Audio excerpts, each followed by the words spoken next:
নিরাপত্তা শঙ্কায় বিশ্বকাপে ভারতে খেলতে যাবে না বাংলাদেশ, জানালেন বিসিবি সভাপতি। এই মুহূর্তে সিকিউর ফিল করছি না আমাদের টিমটা ভারতে গিয়ে বিশ্বকাপ খেলুক। আমরা আইসিসিকে চিঠি লিখেছি এবং চিঠিতে আমরা পরিষ্কারভাবে জানিয়ে দিয়েছি। মুস্তাফিজ ইস্যুতে দেশে আইপিএল এর সম্প্রচার বন্ধ করে তথ্য মন্ত্রণালয়ের আদেশ, স্বাগত জানালো ক্রিকেটাররা। যেখানে আমাদের খেলোয়াড়দের সম্মান নাই সেই চ্যানেলটা বা সেই স্পোর্টস আমাদের দেখারও দরকার নাই। তো আমি মনে করি যে আইপিএলকে সরকার থেকে হয়তো বাংলাদেশে কোনো চ্যানেলে দেখতে দেবে না। আমি খুবই এটা গ্রহণ করি যে না, ঠিক আছে, আমরা দেখবই না।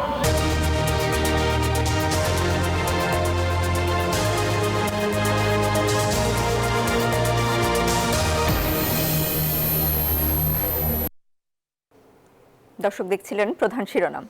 আরও কিছু শিরোনাম রয়েছে। খালেদা জিয়ার মৃত্যুতে শোক, শ্রদ্ধা ও স্মৃতিচারণ। গণ অভ্যুত্থানের সুযোগ কাজে লাগিয়ে দেশ গড়ার আহ্বান তারেক রহমানের। মনোনয়ন বাদ পড়াদের আপিল আবেদন শুরু, চলবে 9 জানুয়ারি পর্যন্ত। নির্বাচনী পরিবেশ সন্তোষজনক, মন্তব্য CEC. It will all be over. ইনশাল্লাহ আমরা এখনো কনভিন্সড যে আমরা একদম একটা ফেয়ার অ্যান্ড ক্রেডিবল ইলেকশন ইনশাল্লাহ দিতে পারবো। প্রতি 6 জনে একজন গুমের শিকার ব্যক্তি আজও নিখোঁজ, কমিশনের চূড়ান্ত প্রতিবেদন। র্যাব বিলুপ্ত ও ডিজিএফআইকে সংস্কারের প্রস্তাব। জুলাই আন্দোলনের 18 মাস পর প্রিয়জনের কবর খুঁজে পেল 8 পরিবার। অধিকাংশ মরদেহেই মিলেছে বুলেট, বলছে সিআইডি। নিউ ইয়র্কের আদালতে নেওয়া হবে মাদুরোকে, ভেনেজুয়েলাকে নিজের অঞ্চল দাবি ট্রাম্পের। পরের টার্গেট গ্রিনল্যান্ড।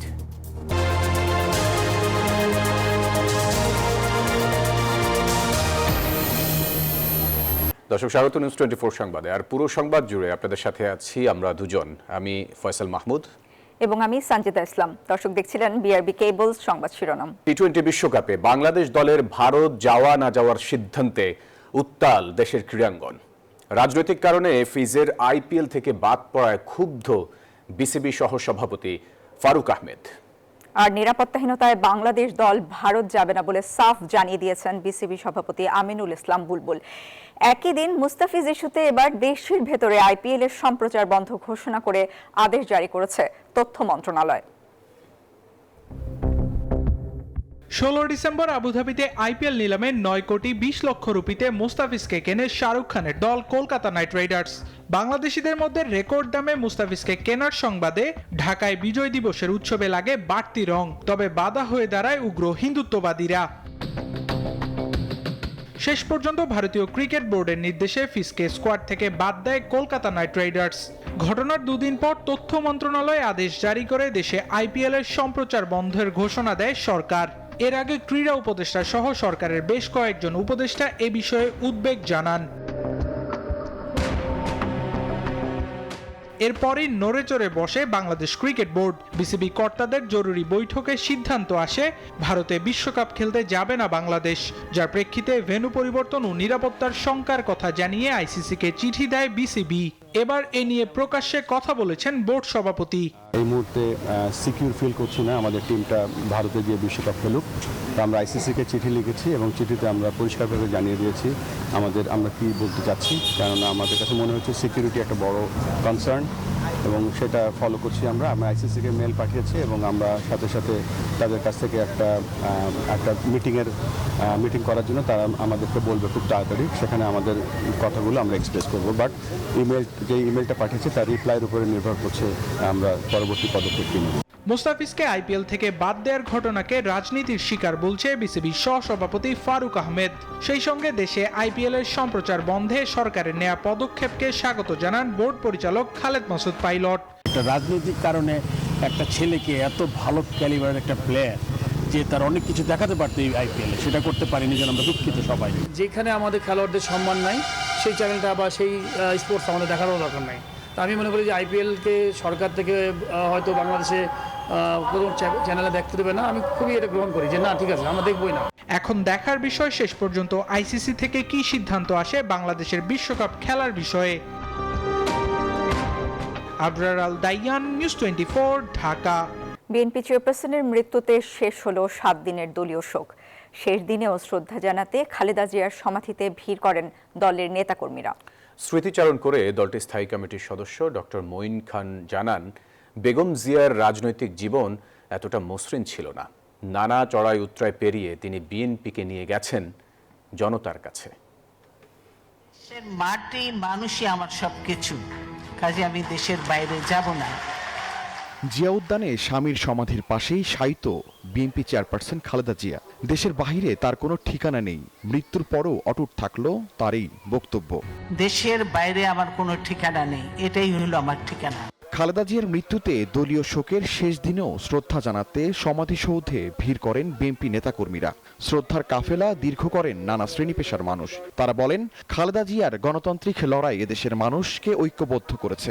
দেশনেত্রী বেগম খালেদা জিয়া উনি শুধু সাধারণ একজন নেত্রী ছিলেন না, উনি বাংলার লাখো কোটি জনতার আশা আকাঙ্ক্ষার প্রতীক। হাজার হাজার লোক আসছে তাকে ফুল দিয়ে সম্মাননা জানানোর জন্য এবং তার জন্য কবর জিয়ারত করার জন্য। সকলেই দোয়া করবেন, আমাদের নেত্রী আমাদের জন্য অনেক কিছুই করেছেন। এদিন শ্রদ্ধা নিবেদন শেষে কথা বলেন বিএনপি চেয়ারপারসনের উপদেষ্টা আব্দুস সালাম ও ধানের শীষের প্রার্থী ববি হাজ্জাজ। আজকে স্বাধীনতাকে সুরক্ষিত করতে হলে বিএনপি ছাড়া, যেমন দেশনায়ক তারেক রহমান ছাড়া কোনো বিকল্প নাই। সকল ষড়যন্ত্রের হাত চুরমার করে ভেঙে দেবার জন্য আমরা এখন একত্রিত। আগামী নির্বাচনে এই সমাগম মাধ্যমে সবাইকে দেখাতে চাচ্ছি এবং আগামীতে সবাই জানবে, সবাই দেখবে যে বাংলাদেশে জাতীয়তাবাদ ধানের শীষের জন্য জনগণের কতখানি ভালোবাসা। আলাদাভাবে শ্রদ্ধা জানানো শেষে সাংবাদিকদের সাথে কথা বলেন বিএনপির 2 স্থায়ী কমিটির সদস্য। তারা বলেন, খালেদা জিয়াকে হারিয়ে বাংলাদেশ অভিভাবক হারিয়েছে।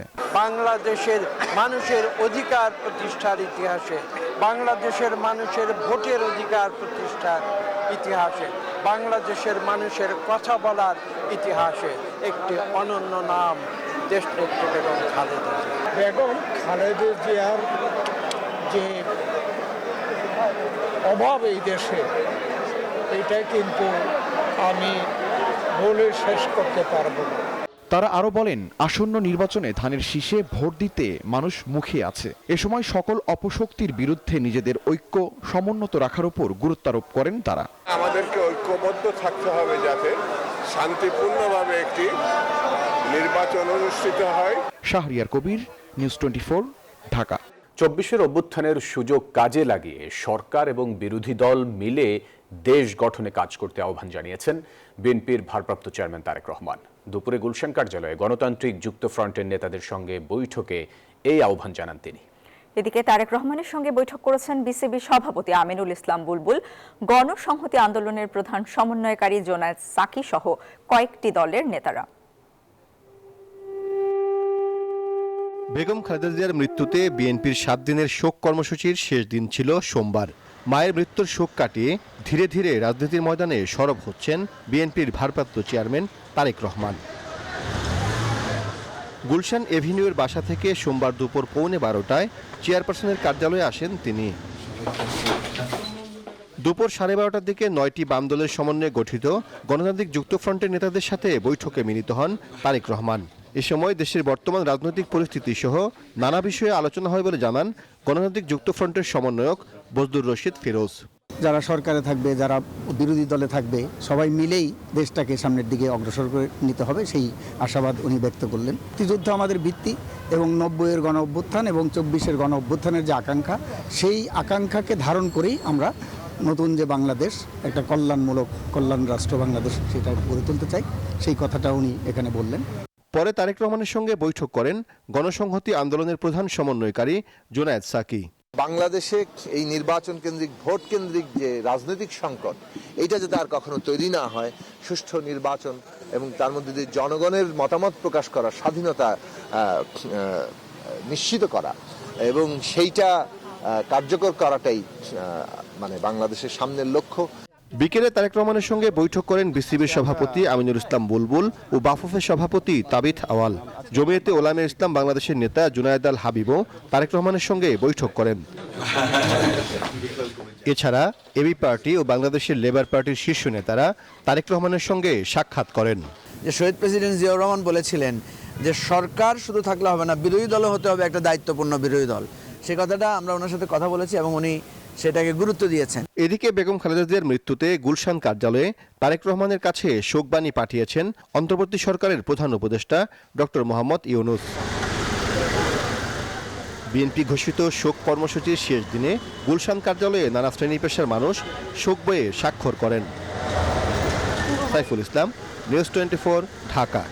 দর্শক, হাসপাতাল থেকে চিকিৎসা নিয়ে কলকাতার গোপন স্থানে ফিরে গেছেন আওয়ামী লীগের সাধারণ সম্পাদক ওবায়দুল কাদের। শারীরিক অবস্থা খারাপ হওয়ায় কলকাতার একটি স্থানীয় হাসপাতালে ভর্তি করা হয় তাকে। অবস্থার অবনতি হয়, পরবর্তীতে ভেন্টিলেশনে রাখা হয়েছিল। এই বিষয়ে আরও জানাতে সরাসরি যুক্ত হচ্ছেন সহকর্মী ভাস্কর সর্দার। ভাস্কর, ওবায়দুল কাদেরের শারীরিক অবস্থা আসলে কেমন? আপনার কাছে কি তথ্য আছে এই বিষয়ে? ধন্যবাদ পদ্মা। আমরা একেবারেই বলতে পারি না যে তিনি একটু অতি সংকটজনক অবস্থায় আছে, এটাও যেমনি বলতে পারছি না যে একেবারে স্থিতিশীল অবস্থায় আছে, এমনটাও বলতে পারছি না। এর কারণ কলকাতার যে অ্যাপোলো হাসপাতালে তিনি যে ভর্তি আছেন সেইখান থেকে, অর্থাৎ হসপিটাল কর্তৃপক্ষ থেকে কিন্তু কোনো তথ্য আমাদেরকে নিশ্চিত করেনি। যেটা নিশ্চিত করা হয়েছে তার ফ্যামিলির মাধ্যম থেকে বা তার বিভিন্ন বিশ্বস্ত সূত্রের মাধ্যম দিয়ে আমরা যেটা নিশ্চিত করতে পেরেছি, তিনি গত 29 তারিখ অর্থাৎ বৃহস্পতিবার দুপুর বেলায় অত্যন্ত সংকটজনক অবস্থায় হাসপাতালে ভর্তি হয়। সেই সময় তার শ্বাসকষ্ট ছিল এবং তারপর তার হৃদরোগের কিছু সমস্যা দেখা যায়, যে কারণে তাকে লাইফ সাপোর্টে রাখা হয়েছিল এবং সেই লাইফ সাপোর্টে রেখে 29 তারিখ থেকে রাখা হয় এবং ধীরে ধীরে তিনি স্থিতিশীল আছেন কিনা সেটা বলা যাবে না, কিন্তু আস্তে আস্তে তার কিছুটা প্রকৃতির উন্নতি হয়। এরপর আমরা জানতে পারি যে আজকে দুপুরবেলা তাকে রিলিজ করে দেওয়া হবে, অর্থাৎ তিনি যেখানে গোপন আস্তানায় লুকিয়ে আছেন, অর্থাৎ নিউ টাউনের যে সঞ্জীবা গার্ডেনের D342 যে রুমে তিনি আছেন সেখানে ফিরিয়ে নিয়ে যাওয়া হবে। কিন্তু কিছুক্ষণ বাদেই আমরা আবার জানতে পারি তার পরিবারের মাধ্যম থেকে যে তাকে ফিরিয়ে নিয়ে যাওয়া হয়নি, তিনি ওখানেই আছেন। তবে বিভিন্ন মাধ্যম কিন্তু ইতিমধ্যেই বলছে তাকে নিয়ে যাওয়া হয়েছে। তবে আমরা এই মুহূর্তে অ্যাপোলো হসপিটালের সামনে থেকে যেটুকু জানি, এখানে কোনো হেলদোল নেই বা এখানে কোনো মুভমেন্ট নেই। আমরা প্রতি মুহূর্তের দিকে অপেক্ষায় আছি যে তার কি অবস্থা বা কি গতি প্রকৃতি বেরোয়। সর্বশেষ তথ্য অ্যাপোলো থেকে আমার কাছে এটাই। ভাস্কর সর্দার, আপনাকে ধন্যবাদ। এবারে ZSRM নির্বাচনের পথে।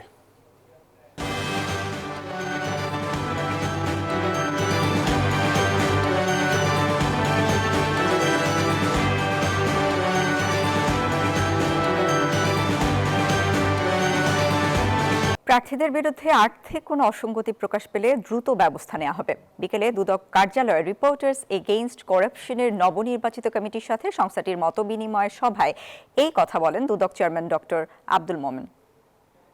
দুর্নীতির বিষয়গুলি কম্পাউন্ডেবল না, আপোষযোগ্য না। নতুন আইনে যদি আপোষের কথা বলা থাকে, আমাদের এটা পুনরায় পরীক্ষা নিরীক্ষা করতে হবে।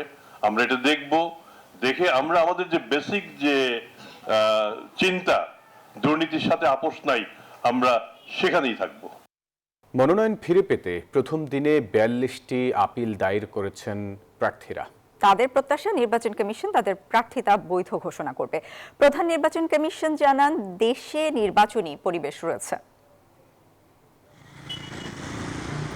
ত্রয়োদশ জাতীয় সংসদ নির্বাচনে সারা দেশে 300 আসনে 723 জন প্রার্থীর মনোনয়ন বাতিল হয়। নির্বাচন কমিশন তাদের আপিল করার জন্য 5 থেকে 9 জানুয়ারি পর্যন্ত সময় বেঁধে দেয়। রাজধানীর আগারগাঁওয়ে নির্বাচন কমিশনে সোমবার আপিল দায়ের করতে দেশের 10টি অঞ্চলের জন্য 10টি বুথ করা হয়। সকল জেলার জন্য করা হয় একটি কেন্দ্রীয় বুথ। প্রথম দিনে রংপুর থেকে 3টি, রাজশাহী থেকে 5টি, খুলনা থেকে 3টি, বরিশাল থেকে 1টি, ময়মনসিংহ থেকে 1টি, ঢাকা থেকে 15টি ও ফরিদপুর থেকে 7টি আপিল দায়ের করেন প্রার্থীরা। সিলেট থেকে কেউ আপিল করেননি। কুমিল্লা থেকে আপিল করেন 4 জন, আর মনোনয়ন পেয়েছেন এমন 1 জনের বিরুদ্ধে আপিল জমা পড়ে 1টি। চট্টগ্রাম থেকে মনোনয়ন পেতে আপিল করেন 1 জন। সব মিলিয়ে প্রথম দিনে 42টি আপিল দায়ের হয়। বিভিন্ন জেলা থেকে আসা প্রার্থীরা জানান, খুব ছোট ছোট কারণে তাদের মনোনয়নপত্র বাতিল করা হয়েছে, যা গ্রহণযোগ্য নয়। অনেকে নিরাপত্তাহীনতায় ভুগছেন বলেও জানান। করেছেন এই প্রায় 5000 মানুষ এত অল্প সময়ে। ওনারা চান আমি যাতে নির্বাচনে কন্টেস্ট করতে পারি, তো সেই জন্য আমরা আপিল করেছি এবং আমরা আইনি প্রক্রিয়ার লড়াইটা চালিয়ে যাব। জেলা রিটার্নিং অফিসার অবশ্যই সকলের সাথে সমতার সুষম বন্টন করবে। আমাদেরকে বৈষম্য করা হয়েছে, এই জন্য আমরা আবার আপিল করতে এসেছি।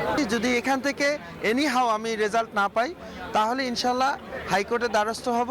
বুথ পরিদর্শন করে সিনিয়র সচিব আক্তার আহমেদ জানান, প্রার্থী বা সংক্ষুব্ধ যে কেউ আপিল করতে পারবেন। যারা বৈধ ঘোষিত হয়েছে তাদের বিরুদ্ধে অথবা যাদের অবৈধ ঘোষণা করা হয়েছে তাদের বিরুদ্ধে উভয়ের ক্ষেত্রেই আপিল করার সুযোগ আছে।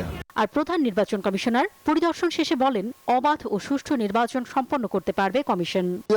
Trying our best. দেখতেছেন তো আপনারা, এখন ধরেন যখন নমিনেশন ফাইল করে অনেক লোক গিয়ে হাজির হয়, রিটার্নিং অফিসারের ওখানে অনেক একটু ভিড় হয়, কিন্তু it will all be over ইনশাল্লাহ। আমরা এখনো কনভিন্সড যে আমরা একদম একটা ফেয়ার অ্যান্ড ক্রেডিবল ইলেকশন ইনশাল্লাহ দিতে পারবো। সারা দেশে এ পর্যন্ত 1842টি মনোনয়ন বৈধ ঘোষণা করা হয়েছে। আগামী 10 থেকে 18 জানুয়ারির মধ্যে আপিল নিষ্পত্তি করবে কমিশন। অন্তরা বিশ্বাস, নিউজ 24, ঢাকা। 17 বছরে দেশে সংগঠিত গুমের ঘটনায় গোয়েন্দা সংস্থাগুলোকে অপব্যবহার করেছিল তৎকালীন সরকার। গণতান্ত্রিক প্রক্রিয়াকে উপেক্ষা করে একতরফা ক্ষমতা ধরে রাখতে গিয়েই সে সময়ের সরকার এ ধরনের গুমের ঘটনা ঘটিয়েছে। এমন তথ্য উঠে আসে গুম কমিশনের চূড়ান্ত প্রতিবেদনে। তথ্য বিশ্লেষণে জানা গেছে, প্রতি 6 জনে একজন গুমের শিকার ব্যক্তি আজও নিখোঁজ। বিস্তারিত প্রতিবেদনে। জুলাই অভ্যুত্থানে শেখ হাসিনা ক্ষমতাচ্যুত হওয়ার পর রাজধানীতে বেশ কয়েকটি গোপন বন্দিশালার খোঁজ পাওয়া যায়। আয়নাঘর নামে পরিচিত পাওয়া এসব বন্দিশালায় প্রতিপক্ষের রাজনীতিবিদ এবং শেখ হাসিনার সমালোচকদের নির্যাতন চালিয়ে হত্যা করার মতো অভিযোগও রয়েছে। শেখ হাসিনার শাসনের 17 বছরে জোরপূর্বক গুম কোনো বিচ্ছিন্ন ঘটনা ছিল না। রোববার প্রধান উপদেষ্টা ডক্টর মোহাম্মদ ইউনূসের কাছে জমা দেয়া গুম সংক্রান্ত তদন্ত কমিশন এর চূড়ান্ত প্রতিবেদনে উঠে এসেছে এমন ভয়াবহ তথ্য। প্রতিবেদনে উল্লেখ করা হয়েছে 2009 থেকে 2024 সাল পর্যন্ত দেশের গুমের প্রকৃত সংখ্যা 4000 থেকে 6000 হতে পারে। এক বছরের তদন্তের পর সোমবার চূড়ান্ত প্রতিবেদন নিয়ে আনুষ্ঠানিক ব্রিফিং করে জাতীয় গুম সংক্রান্ত তদন্ত কমিশন। প্রতিবেদনের তথ্য বিশ্লেষণ করে জানানো হয়, প্রতি 6 জনে একজন গুমের শিকার ব্যক্তি আজও নিখোঁজ। গুমের সংজ্ঞার বহির্ভূত বিবেচনায় 113টি অভিযোগ বাতিল করা হয়। ফলে মোট 1569টি অভিযোগ কমিশনের সক্রিয় বিবেচনায় ছিল, যার মধ্যে 251 জন নিখোঁজ অর্থাৎ যাদের সন্ধান এখনো পাওয়া যায়নি, এবং 34 জনের গুম পরবর্তী লাশ উদ্ধার হয়। র্যাব বিলুপ্তকরণ, অভ্যন্তরীণ আইন শৃঙ্খলা রক্ষার দায়িত্ব থেকে সশস্ত্র বাহিনী প্রত্যাহার, সন্ত্রাস বিরোধী আইন 2009 বাতিল বা মৌলিক সংশোধন সহ সকল বাহিনীকে কঠোর আইনি জবাবদিহির আওতায় আনার সুপারিশও করা হয় প্রতিবেদনে। সকল বাহিনীকে কঠোর আইনি জবাবদিহিতার আওতায় আনা, বাধ্যতামূলক মানবাধিকার প্রশিক্ষণ, ভুক্তভোগী কেন্দ্রিক ন্যায় বিচার, ক্ষতিপূরণ ও পুনর্বাসন নিশ্চিতকরণ এবং সত্য, স্মৃতি ও জবাবদিহির প্রতীক হিসাবে আয়নাঘরগুলোকে জাদুঘরে রূপান্তরের সুপারিশ অন্তর্ভুক্ত রয়েছে। জবাবদিহির প্রতীক হিসেবে আয়নাঘরগুলোকে জাদুঘরে রূপান্তরের সুপারিশ করেছে গুম কমিশন। রাজু মাহমুদ, নিউজ 24, ঢাকা। জুলাই গণ অভ্যুত্থানের 18 মাস পর প্রিয়জনের কবর খুঁজে পেল 8 পরিবার। রাজধানীর রায়ের বাজার কবরস্থানে আদরের সন্তানের দেখা মিলল কবরে। রায়ের বাজার কবরস্থানে 8 পরিবারকে তাদের স্বজনের কবর বুঝিয়ে দেওয়া হয়। এ সময় সিআইডি প্রধান জানান, এখানে পাওয়া অধিকাংশ মরদেহেই মিলেছে বুলেট।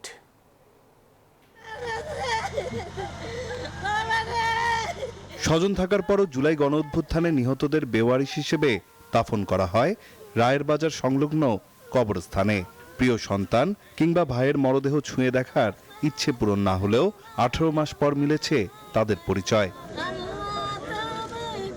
সোমবার জুলাই শহীদদের গণকবর থেকে তোলা 8 জনের পরিচয় শনাক্ত করেছে সিআইডি। গণকবরের সামনে আনুষ্ঠানিকভাবে স্বজনদের কাছে কবরগুলো বুঝিয়ে দেয়া হয়। এ সময় কান্নায় ভেঙে পড়েন পরিবারের সদস্যরা। এত লেট কইরা ঠিকই আমার ছেলের আন্টি করে আমার দেখাইলো, যদি আগে দেখাইতো তো আমার শরীরের আমি দিন দিতে লাস্ট তো পাইতাম তাজা। স্বৈরাচার সরকারের কারণে তাদেরকে বেয়ারিশ ভাবে দাফন করা হয়েছে, তারা কেউ বেয়ারিশ না।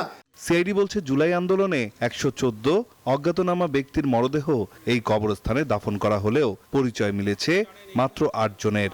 বাকিদের ডিএনএ নমুনা সংগ্রহ করে রাখা হয়েছে বলেও জানায় সিআইডি। 114 জনই জুলাই যোদ্ধা না, এখানে ছোট্ট বেবিও আছে, কিন্তু রোড অ্যাক্সিডেন্ট আছে, 20 পানে আত্মহত্যা। বাট আমাদের কিছু করার ছিল না, যেহেতু ওই টাইমটা ধরে, ওই এনক্লেভ ধরে আমাদের সকলকে উঠাতে হয়েছে। এ সময় মুক্তিযোদ্ধা বিষয়ক উপদেষ্টা ও শিল্প উপদেষ্টা জানান, মরদেহ আন্তর্জাতিক মানদণ্ড মেনে উত্তোলন করা হয়েছে। অজ্ঞাতদের পরিচয় শনাক্তের এই অভিজ্ঞতা পুলিশ সহ আইন শৃঙ্খলা বাহিনীর অন্যান্য মামলাতেও কাজে লাগানো যেতে পারে। এই কঠিন ও সংবেদনশীল কাজটি সম্পন্ন করতে সিআইডি, ফরেনসিক, ডিএনএ ও মেডিকেল টিমগুলো অত্যন্ত পেশাদারিত্ব ও নিষ্ঠার সঙ্গে কাজ করেছে। এক বিরাট অভিজ্ঞতা ও সক্ষমতা অর্জন করেছে।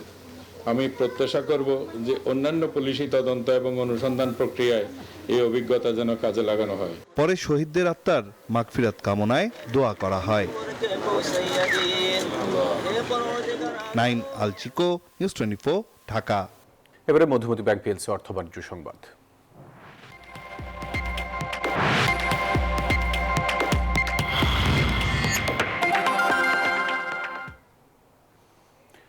খালেদা জিয়ার শাসনামলে ব্যবসায়ীরা স্বস্তিতে ছিল, ঠিক এমনই স্মৃতিচারণ করেছেন দেশের অর্থনৈতিক যোদ্ধারা। ব্যবসায়ী সংগঠনের সম্মিলিত উদ্যোগে বিএনপি চেয়ারপারসন বেগম খালেদা জিয়ার স্মরণে আয়োজন করা হয় দোয়া মাহফিলের। সভায় বিএনপির 31 দফার দূরদর্শিতা নিয়ে প্রশংসা করেন ব্যবসায়ীরা। এ সময় বিএনপি মহাসচিব মির্জা ফখরুল ইসলাম আলমগীর ব্যবসায়ীদের উদ্দেশ্যে বলেন, দেশকে পেছনে নিয়ে যাওয়ার চক্রান্ত ও ষড়যন্ত্র চলমান, সেখান থেকে ঘুরে দাঁড়ানোর আহ্বান জানান এই নেতা। দেশের ব্যবসা খাত ও ব্যক্তি খাতের উন্নয়নে বিএনপি শাসনামলে কি ভূমিকা রেখেছে সেসব কথা উল্লেখ করে গভীর শ্রদ্ধায় স্মরণ করেছেন দেশের শীর্ষস্থানীয় ব্যবসায়ীরা। সোমবার রাজধানীর একটি হোটেলে প্রয়াত সাবেক প্রধানমন্ত্রী বেগম খালেদা জিয়ার জন্য দোয়া মাহফিলের আয়োজন করে আইসিসি বাংলাদেশ, যেখানে অংশ নেন দেশের 18টি ব্যবসায়ী সংগঠনের নেতারা। বিএনপির শাসনামলে ব্যবসায়ী বান্ধব পরিবেশ ছিল বলেই সুদিনের কথা প্রকাশ করেন ব্যবসায়ী নেতারা।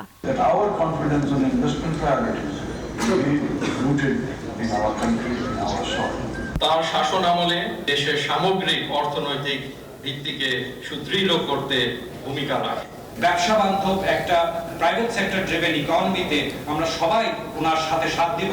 বিএনপির শাসনামলে শেয়ার বাজার থেকে দেশের অর্থনীতি ঊর্ধ্বমুখী ছিল, এমনটা জানান বিএনপির স্থায়ী কমিটির সদস্য আমির খসরু মাহমুদ চৌধুরী। তিনি বলেন, দেশের মূল প্রতিষ্ঠানগুলোকে খালেদা জিয়া কখনো দলীয়করণ করেননি, তাই বিগত শাসনামলের মতো আগামী দিনে দেশকে ব্যবসায়ী বান্ধব করার পরিকল্পনা বিএনপির।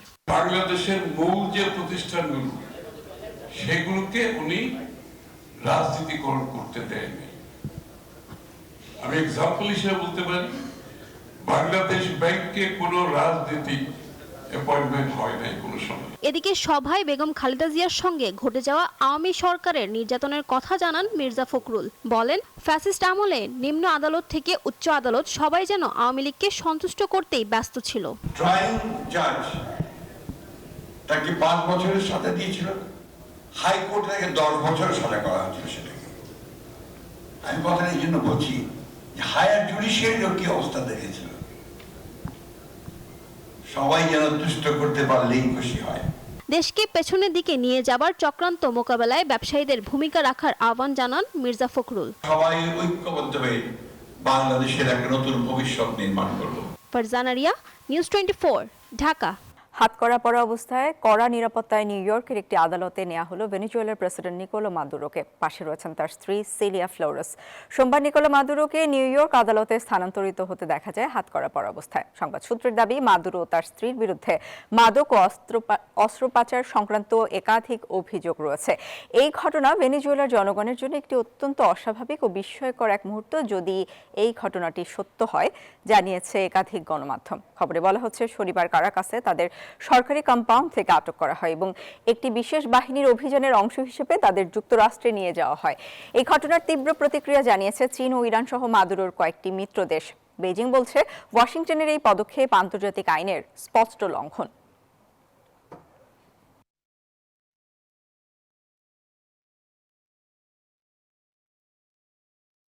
এই ছিল নিউজ 24 সংবাদে। সাথে থাকায় ধন্যবাদ সবাইকে।